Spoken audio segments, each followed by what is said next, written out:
সেনগুপ্ত পরিবারের সবাইকেই মারতে এসে নিজের জালে নিজেই এবার ফেসে গেল রুডি। সোনার কাছে রাম ধুলাই খেল রুডি। হ্যাঁ বন্ধুরা, এমনটাই দেখতে পাবো আমরা অনুরাগে ছোঁয়া ধারাবাহিকের আগামী পর্বগুলোতে। রূপা সোনাকে সবকিছুই বলে দেয়। সেদিন সে নিজেই রুডিকে খুন করার চেষ্টা করেছিল। রুডি তার সাথে নোংরামি করার চেষ্টা করেছিল বলেই সে এরকম কাজ করতে বাধ্য হয়েছিল, কিন্তু তার মা তার খুনের দায় নিজের ঘাড়ে নিয়েছিল এবং অনেক বছর জেলে কাটিয়েছে। সোনা তখন দীপার কাছে ক্ষমা চায় আর বলে যে সে আর কোনোদিনও এরকম ভুল করবে না। সোনা বলে ওই শয়তানটাকে আমি সামনে পেলেই নিজের হাতে শাস্তি দিতাম। রূপা বলেছে আমি চাই না ওই রুডিও কুন্তলা কেউ এই বাড়িতে আর ফিরে আসুক, ওদের ছায়াও আমি আর এই বাড়িতে দেখতে চাই না। সোনা ও রূপাকে আগলে নেয় দীপা। সকলে মিলেই তখন নিচে নেমে আসে পুজোর অনুষ্ঠানে। সূর্য সেখানে নেমে আসলে সোনা রূপা দুজনেই একটা সিঁদুরের কৌটো সূর্যের সামনে এনে দাঁড়ায় আর বলে যে এখান থেকে সিঁদুর নিয়েই তুমি আজকে মাকে পরিয়ে দিবে। সূর্য তখন দীপাকে সিঁদুর পরিয়ে দেয় এবং সকলে হাসি মুখে ছবি তোলে। অপরদিকে দেখানো হয় রুডি সেনগুপ্ত বাড়িতে এসে হাজির হয় এবং হাতে করে অনেকগুলো বোমা নিয়ে আসে। পুরো বাড়ির ভিতরে বোমা ফিট করে রাখে। অপরদিকে পুজোর সময় চন্দনের দরকার পড়লেই লাবণ্য বলে যে আমি যাব আর নিয়ে আসবো। লাবণ্য উপরে এসে রুডিকে দেখতে পায় আর চিৎকার করে ওঠে। তখনই রুডি লাবণ্যকে ধরে ফেলে আর বলে যে একদম চুপ, কাউকে কিচ্ছু বলবি না, যদি বলিস তাহলে এখানে একটা চাপ দেবো আর তাহলেই পুরো পরিবারটাই এখানে শেষ হয়ে যাবে। তারপরেই লাবণ্যর গায়ে একটা বোমা ফিট করে দেয় এবং লাবণ্যকে চাদর দিয়ে ঢেকে নিচে পাঠিয়ে দেয়। দীপা তখন জিজ্ঞেস করে লাবণ্যর কি হয়েছে। লাবণ্য ভয়ের জন্য কিছুই বলতে পারে না। দীপা তখন বলে ওঠে তুমি চাদর কেন পরেছো,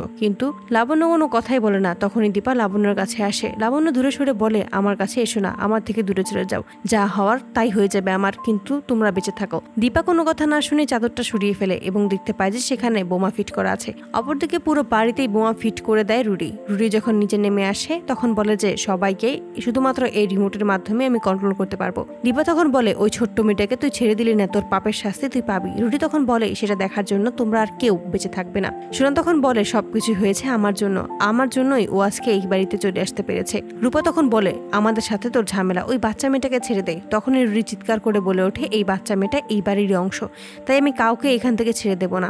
দীপা তখন সবাইকে এই বাড়ির বাইরে যেতে বলে, কিন্তু রুডি বলে যে আমি পুরো বাড়িতে বোমা ফিট করেছি সবাইকে মারার জন্য, আর আপনি বলছেন সবাইকে বাইরে চলে যেতে। আপনারা তো কেউ আমাকে সিরিয়াসলি নিচ্ছেন না, তাহলে তো একটা ডেমো দেখাতেই হয়। এই বলেই রিমোটের একটা বাটন প্রেস করলেই একটা বোমা ব্লাস্ট হয়ে যায়। এতে করে সবাই ভয় পেয়ে যায়। রুডি তখন সবাইকে বলে আপনাদের সাথে অনেক ঝামেলা হয়েছে, এবারই এখানেই শেষ।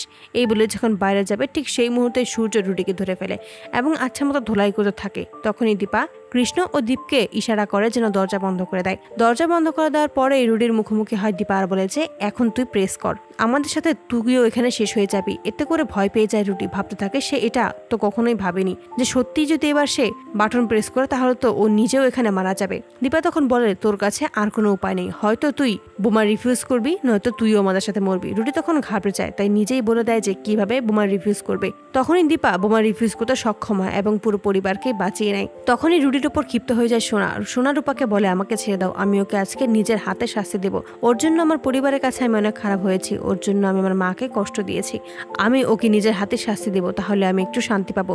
এই বলেই হাতে লাঠি তুলে নেয় এবং রুডিকে আচ্ছা মতো পেটাতে থাকে, রুডিকে ধোলাই করতে থাকে। তো বন্ধুরা তোমরা এটাই তো চাওয়ার জন্য এভাবেই সবাইকে মারতে এসেই রুডি যেন এবার নিজের জালে নিজেই ফেসে সোনার হাতে আচ্ছা মতো ধোলাই খায়। কমেন্টে জানাও। আর নিয়মিত আপডেট পেতে আমাদের চ্যানেলটি এক্ষুনি সাবস্ক্রাইব করে পাশে থাকো। ধন্যবাদ।